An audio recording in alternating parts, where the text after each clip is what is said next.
If you have been here before, one time or many, you are welcome here. All People's Church is more than a place to gather on Sundays.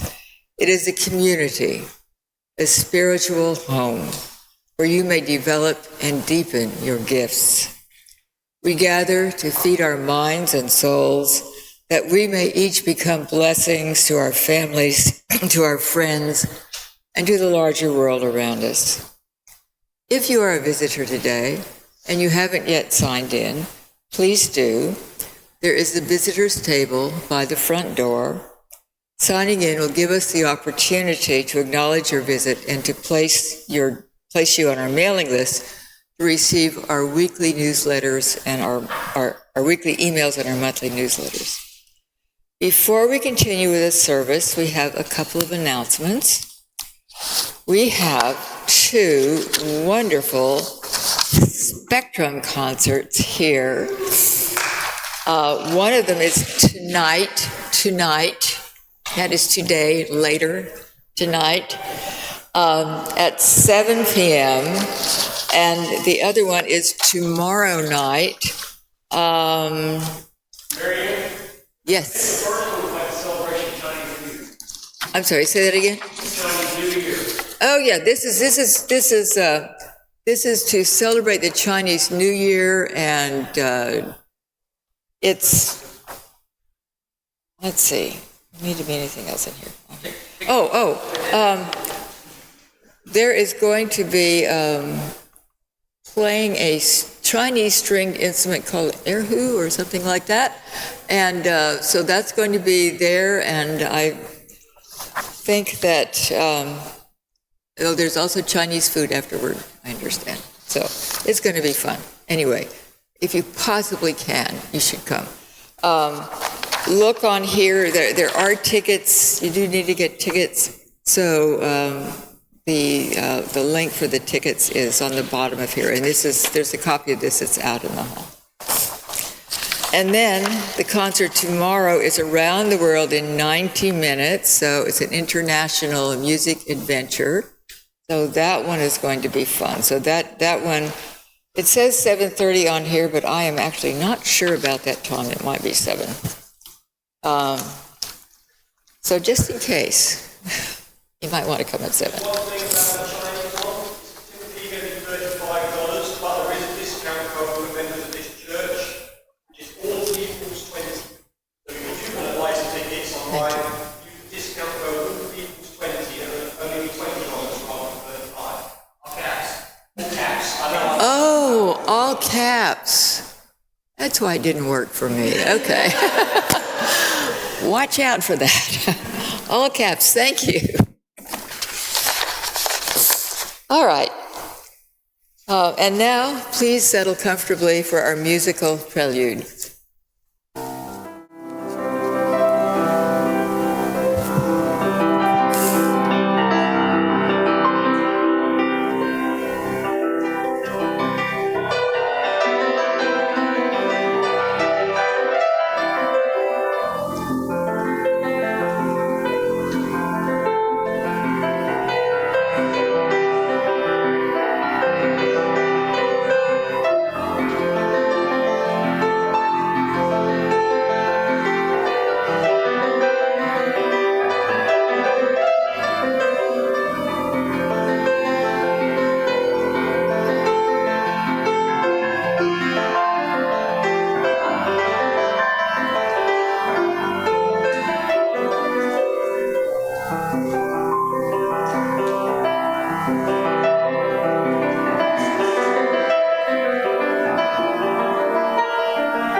Good morning, everyone.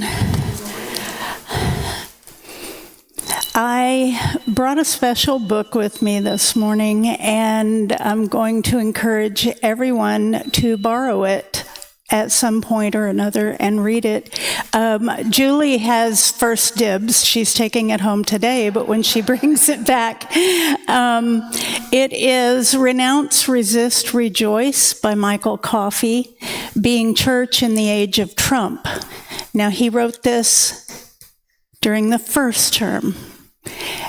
It all stands true today. So,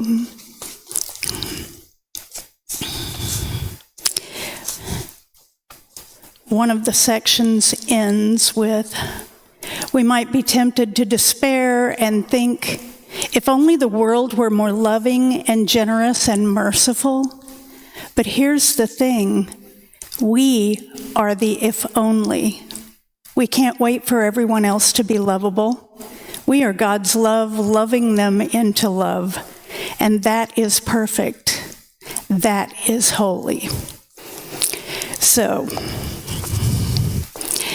that is just a tidbit of what you will enjoy about this.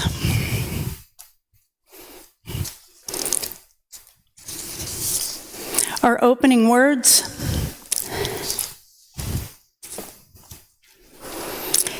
Come to the water, all you who thirst. Come drink deeply from the river of life. Come to the water, all you who are weary. Come rest in the quiet pools of God's love. Come to the water, all you who long for justice. Come be renewed in the ever-flowing stream. For love is here among us, washing away the worry and fear of our lives and troubling the waters for all who thirst.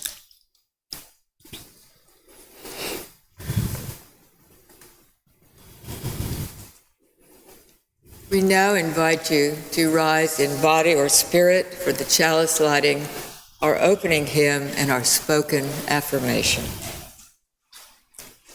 Our chalice lighting words this morning are from Grounding Our Faith by Alice Anacheka Naisman. In a time of uncertainty, when everything around us is changing constantly, each day new developments, rising numbers, changing guidelines, when the world we live in suddenly seems upside down and topsy-turvy, we light our chalice to remind ourselves of our grounding in our faith, a reminder of the strength that emerges when we come together in community. Please join now in singing our Hymn of the Month for January, number 159, This Is My Song.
And now our affirmation. Love is the doctrine of this church. The quest for truth is our sacrament, and service is our prayer. To dwell together in peace, to seek knowledge, seek others in community, at the end that all souls shall be in harmony with creation. Thus do we covenant with one another. The young and the young at heart are now invited to come forward for our time for all ages here at the front of the chancel.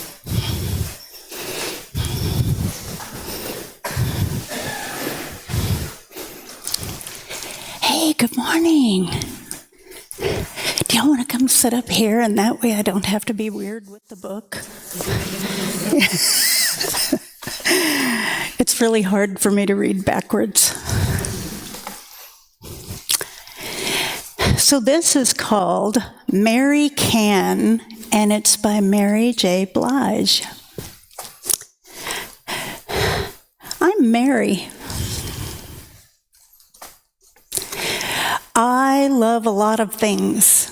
I love singing, I love double Dutch, and I love, love, love cooking with Grandma. You know what I don't love, though? This one word that I happen to hear a lot. It starts with N and it ends with O. Do you know what that word is? Yes. What is it? Cookies. Cookie? Oh, you see a cookie. Yes. That is exactly right, because she says, "Can I have one more cookie?" And the answer is no. Mismatched shoes? No. Ride a two-wheeler with my new jellies on, please? You guessed it. No, no, and no. But nothing beats when people find more words to say the same thing, like, "Sorry, honey, you can't."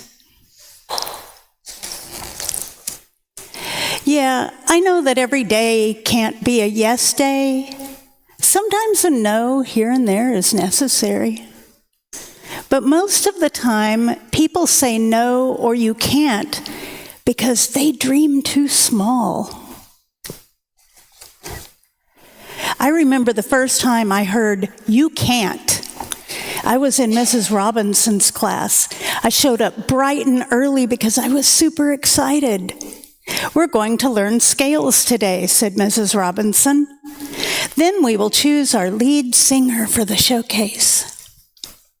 I really wanted to sing lead, or any part for that matter, so I made sure to practice my scales the night before. Mommy's ears were ringing, but I think I nailed it. Singing is my absolute favorite thing. Being a singer is my dream. I stood up tall and took a deep breath in, and that's when I heard it. No. "Mary, you can't jump right into scales. You don't know them yet," Ms. Robinson said as some of the other kids giggled. "Please take your seat." It might have been the worst can't ever. I didn't even get to try. I was crushed. After that, those two words seemed to follow me everywhere. I heard "you can't" everywhere. I want to be an astronaut. You can't. I'm going to be the president. You can't. I'm going to get my own star. You can't. How long would this go on? I needed to talk to someone, and fast. Mommy, what is it, honey? Come sit, Mommy said as she rubbed my cheek the way she always does. Who invented "you can't"? I asked. Everyone keeps saying it to me.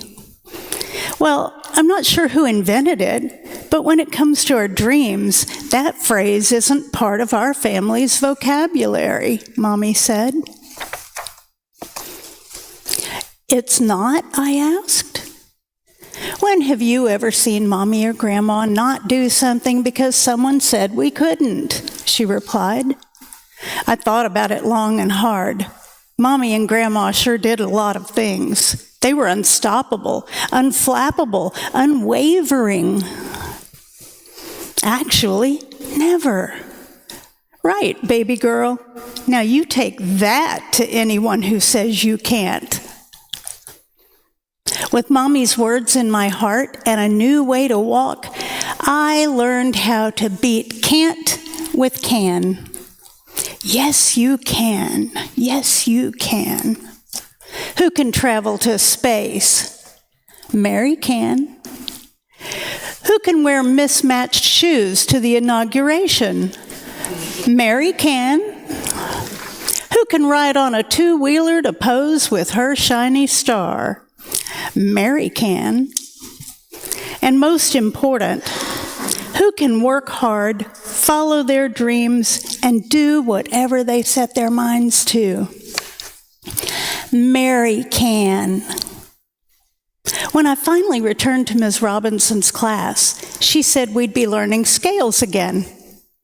I pulled back and took a deep breath in. I was just about to start the warm-up, but I didn't hear the piano. We haven't gotten there yet, Mary. You can't learn scales overnight, Ms. Robinson said kindly. Would it be okay if I tried? I asked, because I think I can. Ms. Robinson smiled and let me take the floor. And this is lovely. It shows her singing the do-re-mi. She was surprised, to say the least. Woohoo! Good job! Beautiful! Well, class, I think that this proves indeed Mary can. Yep, I can. I sure can. So don't ever let anybody say you can't do something just because they think you're not good enough for it. You're good enough for everything, both of you. All right, let's sing our young people out of here. Thanks for listening to the story.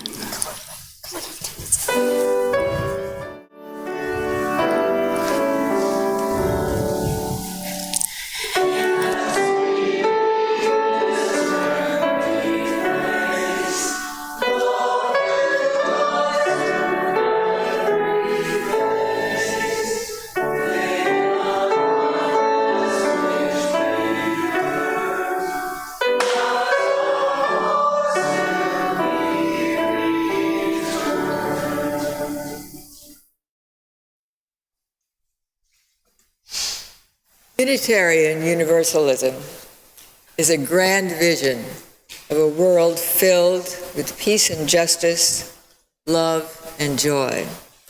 That vision is embedded in congregations of all sizes. No matter its size, every congregation depends on each of its members. Each one of you, by your commitment of time, energy, and resources, helps make that grand vision real. It is our custom to share the undesignated cash offerings that are collected each week. We do this on a quarterly basis for a nonprofit or a charitable organization. Our Share the Plate recipient for the first quarter of 2025 is Tarrant County Reading Partners. If you prefer, donations can be made using the QR code on the back of the order of service. The gifts of the congregation will be most gratefully received. Will the ushers please come forward?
Thank you, Misha. Our reading this morning is from Life Comes From It, Navajo Justice by Chief Justice Robert Yazzie. A vertical system of justice is one that relies upon hierarchies and power. That is, judges sit at the top, presiding over the lawyers, jurors, and all participants in court proceedings. The justice system uses rank and the coercive power that goes with rank or status to address conflicts. Power is the active element in the process. A decision is dictated from on high by the judge, and that decision is an order or judgment which parties must obey or face a penalty. Parties to a dispute have limited power and control over the process. The goal of adversarial law is to punish wrongdoers and teach them a lesson. Adversarial law and adjudication offer only a win-lose solution. It is a zero-sum game. Navajo justice prefers a win-win solution. Within the horizontal justice model, no person is above the other. A graphic model often used by Indians to portray this thought is a circle. In a circle, there is no right or left, no beginning or end. Every point or person on the line on a circle looks to the same center as focus. The circle is the symbol of Navajo justice because it is perfect, unbroken, and a simile of unity and oneness. The Navajo word for law is bihaz ani. It means something fundamental and absolute, something that has existed from the beginning of time. Navajos believe that the holy people put it there for us. It's the source of a healthy, meaningful life. Navajos say that life comes from bihaz ani, because it is the essence of life. The precepts of bihaz ani are stated in prayers and ceremonies that tell us of hazhuji, the perfect state.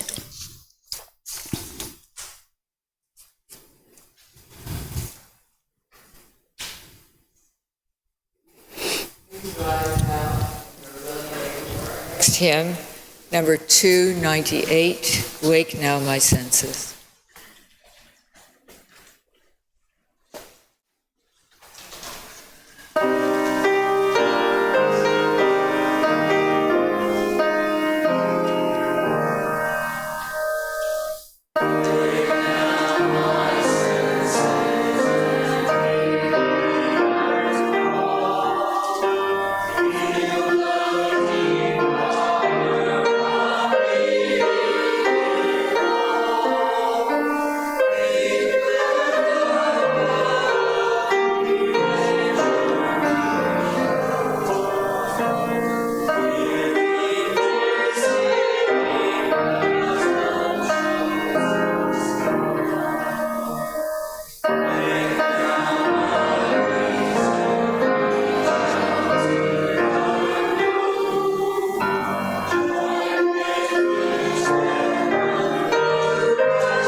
At this time in our service, we pause to honor and give time and attention to those things most important to us.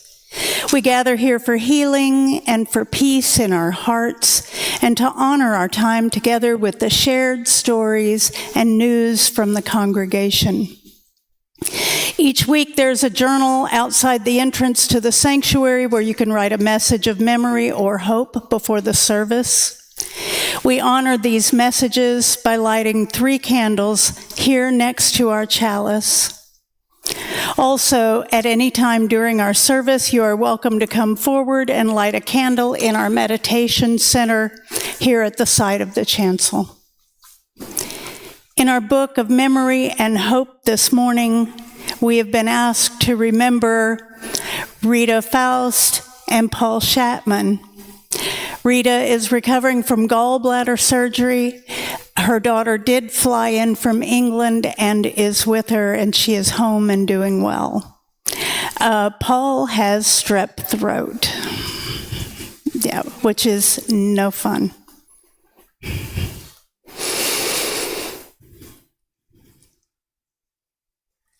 Our meditation words are by Barbara Stevens. Let this be a place of warm and gentle silence, the silence that soothes and comforts the wounded, the silence that yields insights into hearts and souls, the silence that calms, the silence that listens, the silence that speaks, the silence that renews. Let this be a place of warm and gentle silence. We pause at this time to hold and to honor the sorrows and celebrations among us, including those deeply felt but left here unspoken. Let us pause for a moment of silent meditation and music.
Lovely, Misha. Thank you.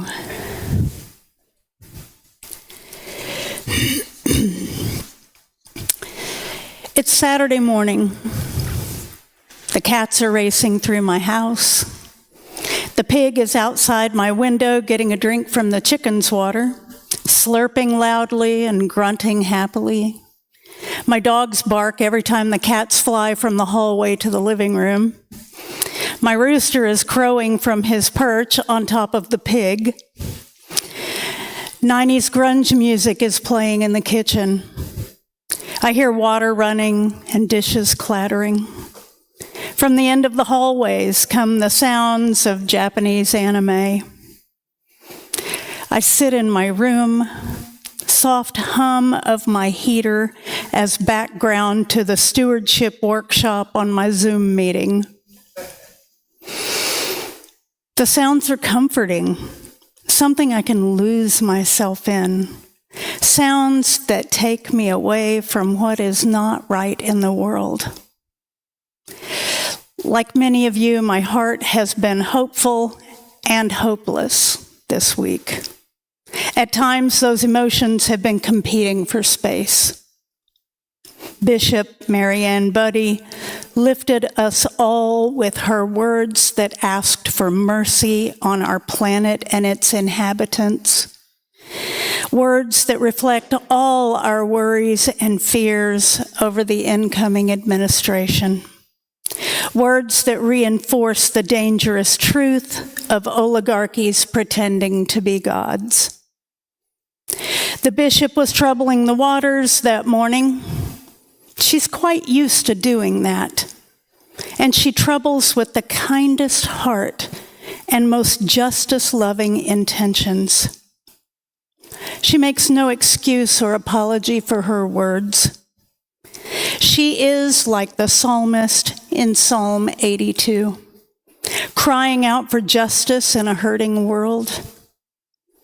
One of the first sermons I gave in this sanctuary was on this very subject, and I'm going to revisit it this morning.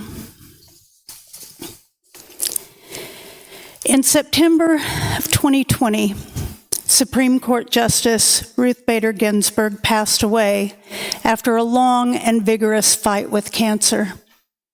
Her legacy, in death as it was in life, brought to the forefront the duties and responsibilities of a leader to always fight for the rights of those oppressed and marginalized. And she valiantly showed her commitment to this as she staved off her own death in an attempt to live past our election of a new president. Her love of God's creation moved her to not only speak out against injustice, but to act on her belief that we are each called by God to protect that which is in danger and speak for those without a place at the table. Leadership, RBG, that powerhouse in a tiny package, has left her footprints in the softness of life and the hardness of death. Our future looks bleak without her, doesn't it?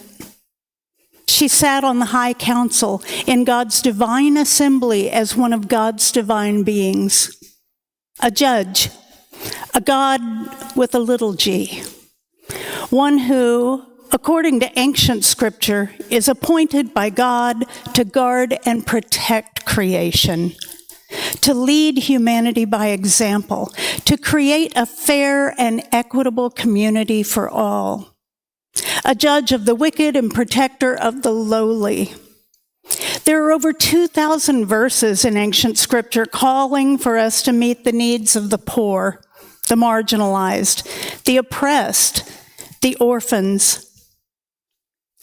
In Judaism, humanity is called upon to right the wrongs and create a more just world. In Buddhism, we are to have compassion for all beings, rich and poor alike, as each has their own suffering. Hinduism also calls us away from greed and toward good deeds and actions because we have a shared responsibility for all creation. Psalm 82 goes just a bit further. The psalmist is calling out to God, asking, demanding even, for justice to be brought down upon the judges. The psalmist, though speaking from his own historical context, understands that the world cannot exist without a just society, and that without justice, the world is in danger of collapse. The little G's are showing favor to the wicked while judging the wretched and the lowly. Humans reaching godlike transcendence and usurping power as if they were truly the God of creation. It is as true now as it was then. These little G's controlling our world, showing favor to those with power and wealth while muting the needs of the lowly and silencing the cries of the oppressed. Our government subsidizes the military-industrial complex that keeps companies like Lockheed Martin, Raytheon, Northrop Grumman, and hundreds of others in business by providing more than 80% of their revenue in arms manufacture and sales. A $350 billion industry in 2019, it is now an $886 billion industry funded by our tax dollars that makes multi-billion-dollar personal fortunes for those at the top. Little G's that decide who lives like kings and who dies like peasants. The prison industrial complex has expanded the U.S. inmate population to meet the needs of private for-profit prisons through political influence by private prison companies and businesses that supply goods, services, and employees for profit. A $1.8 billion venture in 2016 that is now an $80 billion business that disproportionately impacts minorities, preying on those who cannot afford proper legal representation, and extending to probation, parole, and policing. Little G's deciding who will or who will not have their freedom. I would encourage you to watch the Netflix documentary 13th to learn how we got here. Corporate agribusiness is another complex that holds great sway over billions of dollars in government subsidies. In 2020, 10 companies were controlling nearly every food and beverage brand in the world. That number is now 4. 4 companies monopolizing our food supply and making trillions of dollars, yet qualified to receive hundreds of billions of our tax dollars. For decades, Nestle has been granted permission to freely siphon off fresh water in places like Michigan, Nevada, and California, places suffering their own shortages of fresh water for its residents. Monsanto has cemented deals that bring them hundreds of billions in government subsidies, while small independent farmers qualify only if they agree to grow grains that they cannot even sell. Poverty, famine, sickness, death. The world has simultaneous epidemics of obesity and starvation. Why? The rich and powerful decide what our portion will be. In the first 2 months of the pandemic, while we were all sewing and distributing life-saving masks for nurses, doctors, the elderly, the at-risk, while we were in those first 2 months of March and April, masked and gloved and searching for Lysol spray, Clorox wipes, and the suddenly elusive hand sanitizer and toilet paper, watching as one by one people around us were losing their jobs and asking to be added to the ballooning list of families needing produce boxes in lieu of receiving groceries from now shuttered food pantries. Sometimes sharing one produce box between 3 and 4 families because there just wasn't enough to go around. While we were struggling just to stay alive, 25 billionaires increased their wealth by $255 billion in 2 months.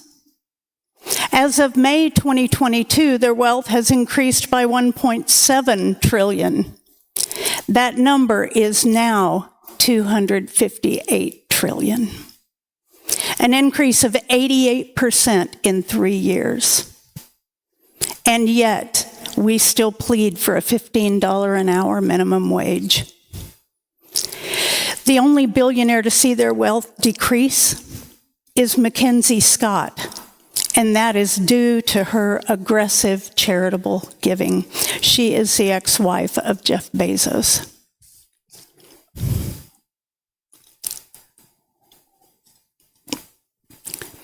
How long will you judge unjustly and show partiality to the wicked?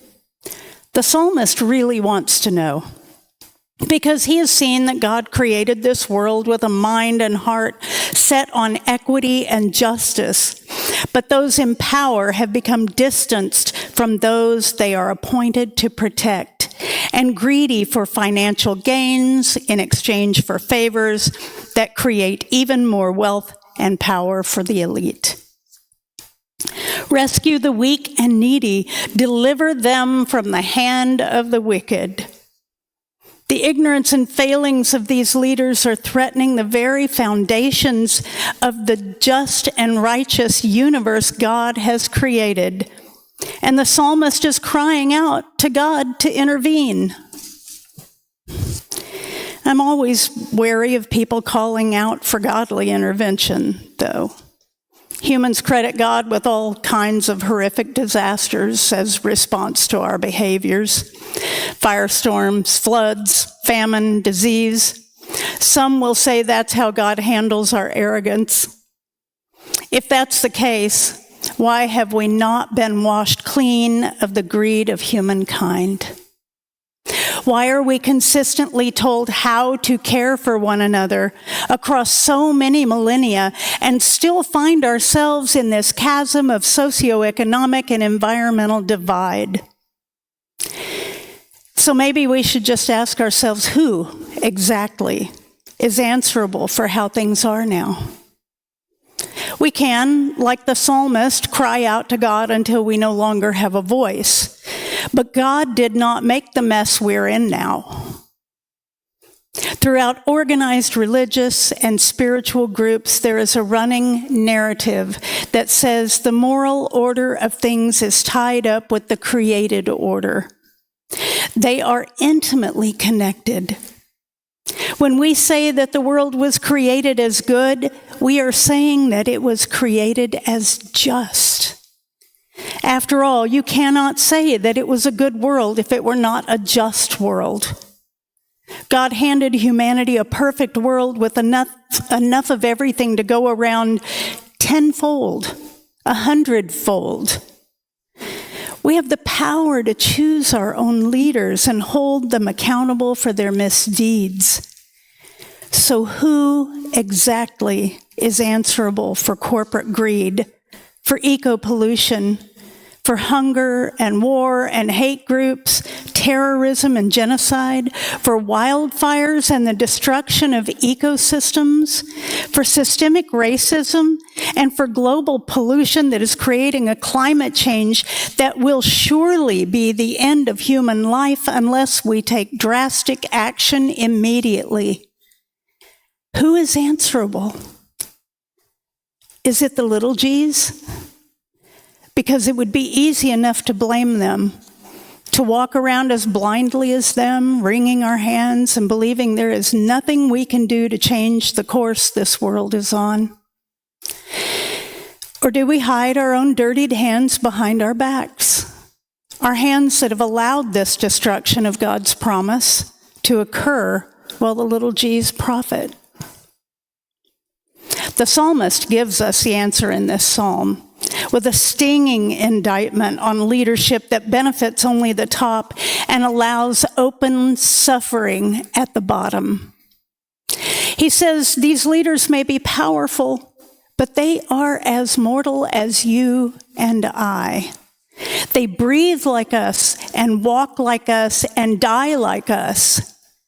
He says God will take back what God created, and we will have nothing. Certainly not the promise of heaven here on earth. This is a harsh critique on all of us, on you and me, and the people down the street, and the people in our nation's capital. The slogan we heard constantly through the pandemic is so appropriately applied here. We're all in this together. We are, right? We're all in this together. We cannot ignore our part in this injustice to creation, hanging on tightly to our belief that we hold no power over the little g's. This belief that the bill does not come due for our silence and inaction. In the film The Black Panther, may you rest in power, Chadwick Boseman. The Black Panther finds he must confront the lie his father chose to omit. He knows that to be a true leader, a little g appointed by God, that he must face the failings and ignorance of a previous generation in order to move forward from a place of transparency and equity. It's hard, this confrontation with those who go along to get along, those who do not want to rock the boat because they may lose their place as a little g and the power and wealth associated with it. But we must start somewhere. The Black Panther knew he had to begin with himself. He had to hit the reset button on his family's leadership of Wakanda. Hard? Yes. Impossible?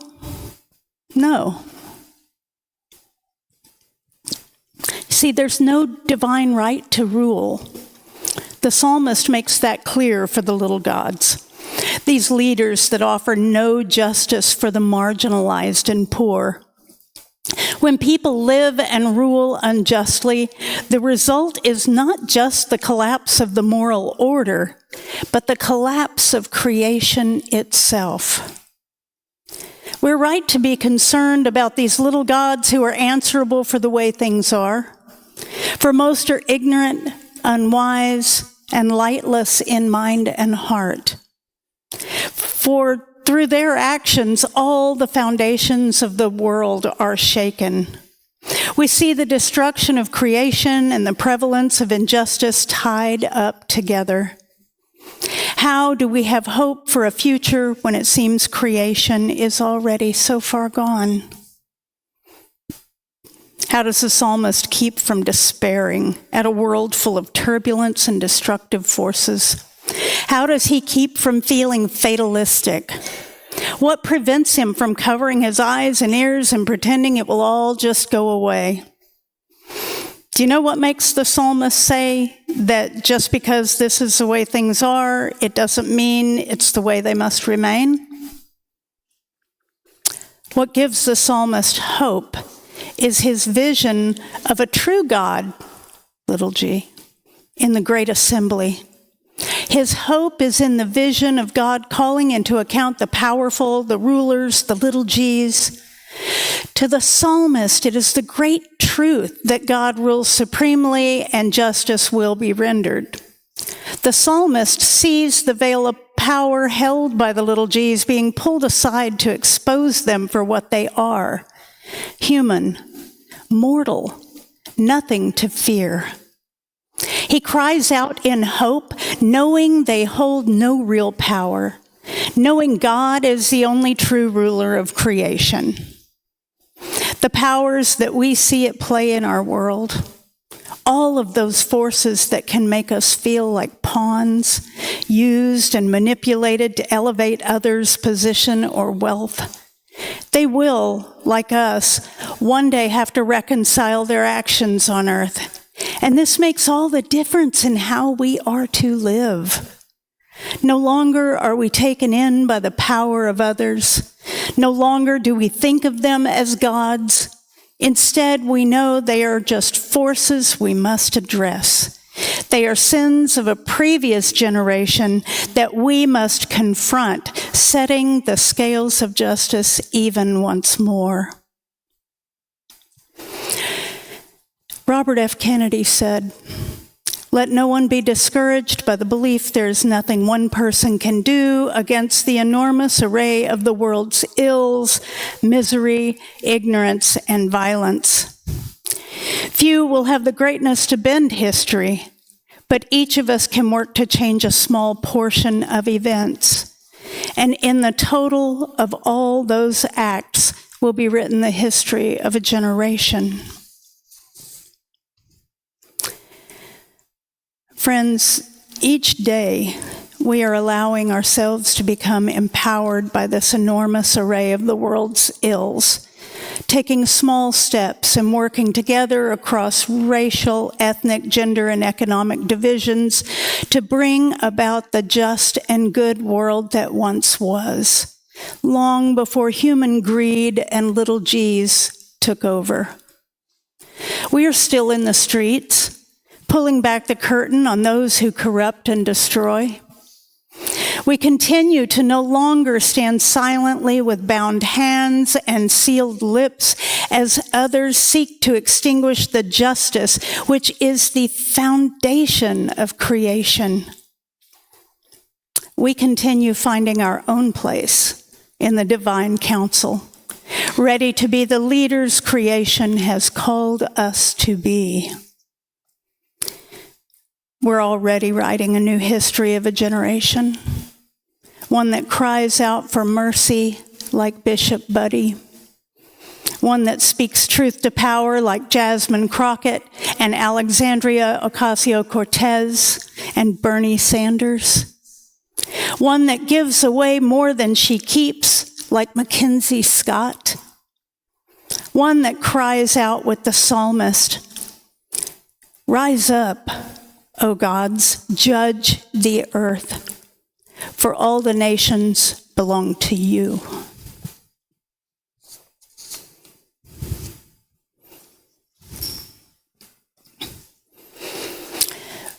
Will you rise in body or spirit and join us in our closing hymn, number 1017? I believe that's in the Teal Bible. Got Bible on my mind. In the Teal hymnal, number 1017, Building a New Way.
Our chalice extinguishing words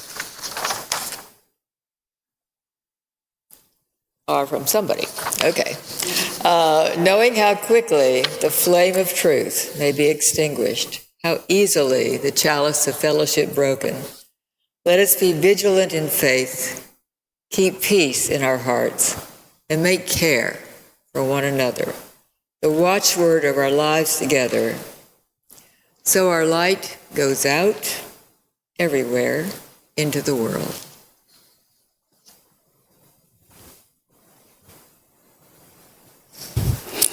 I want y'all all to go forth this week and be a really good little G, okay? May the grace, peace, and love that rests within each of us be a beacon of light that protects, defends, and empowers our neighbors and ourselves as we journey together as one. Our service has ended, and we ask that you stay for coffee and conversation in our library in the rear of the sanctuary.